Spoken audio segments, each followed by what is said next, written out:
Now, hundreds of thousands are gathering to take part in what's set to be the UK's biggest political demonstration for a decade.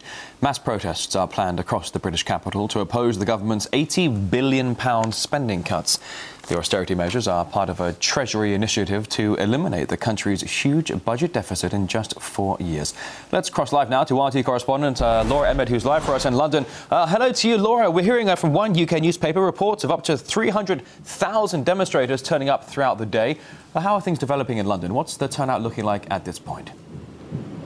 Well, I can well believe that. We are here at the point where the march is gathering, and you can see these people gathering behind me, demonstrators from all over the country who've been bussed in, trained in to come and join this protest. The people behind me are filling up a 4-lane road, which is usually full of traffic at this time of day. And it's not just these people behind me, that's just the tip of the iceberg. All the way down to my right, literally as far as the eye can see, there are banners and flags and people gathered waiting for the word to start marching to Hyde Park, and people arriving from the other direction all the time. Now, when I was on my way here this morning, everybody on the Underground seemed to be on their way to the demonstration. It was more like a weekday rush hour than a Saturday morning. They were coming for a variety of different reasons, and the people that I've met down on the road this morning have also said that. There were pensioners, they're protesting against potential changes to the pension system. I've also seen several young families who are against the cutting of provisions for young children, and of course here to protect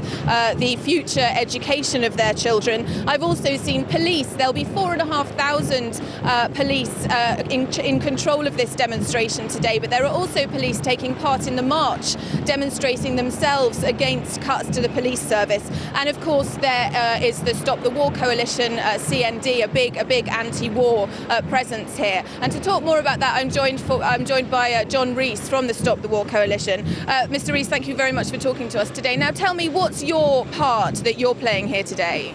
Well, I think a very big part of the problem that the British government has with its deficit is its continual addiction to war. If we were to scrap the Trident nuclear weapons renewal, if we were to stop the wars in Afghanistan and the attack on Libya, we would have a very, very large proportion of the British government's deficit dealt with at a single blow. And I think that many people, although, as you say, they've come for a variety of reasons, I think whatever's brought them here, many of them will also sympathise with that point of view. And of course this march has been planned for a while. Since December the TUC have been talking about having it, but recently a whole new dimension has been added in the shape of this military intervention in Libya.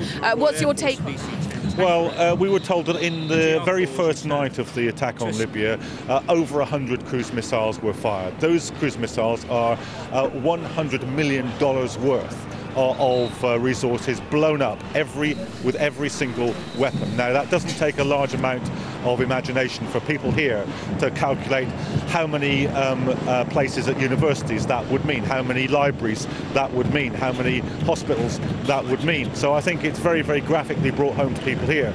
Quite apart from the disastrous policy, the loss of life, which of course is uppermost in their mind, what the financial cost of this is. But of course some would say that it would be a sad day when Britain wouldn't intervene to aid the rise of democracy in the world.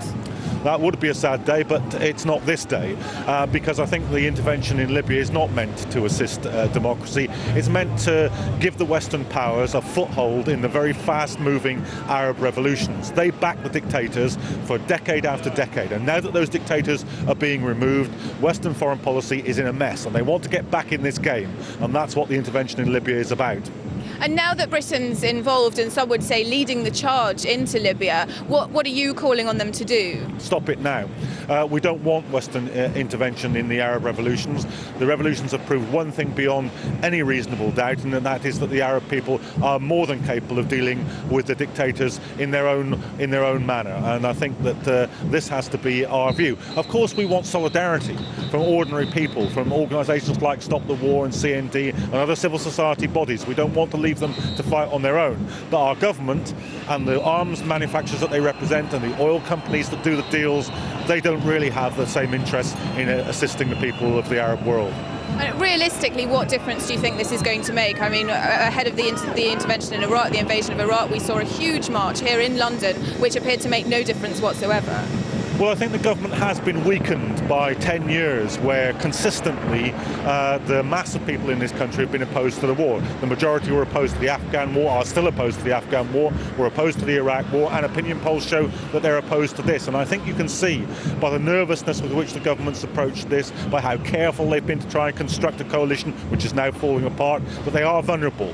And that's the work of 10 years, and I think that it will make a difference today and in the future to the amount of intervention, the number of wars that the British government can be involved in. OK, John Rees, Stop the War Coalition, thank you very much.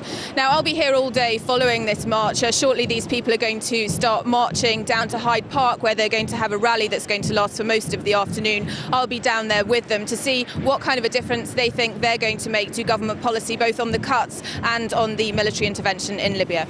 All right, RT's Laura Emma, they're keeping us up to date on the demonstrations in London. Thank you.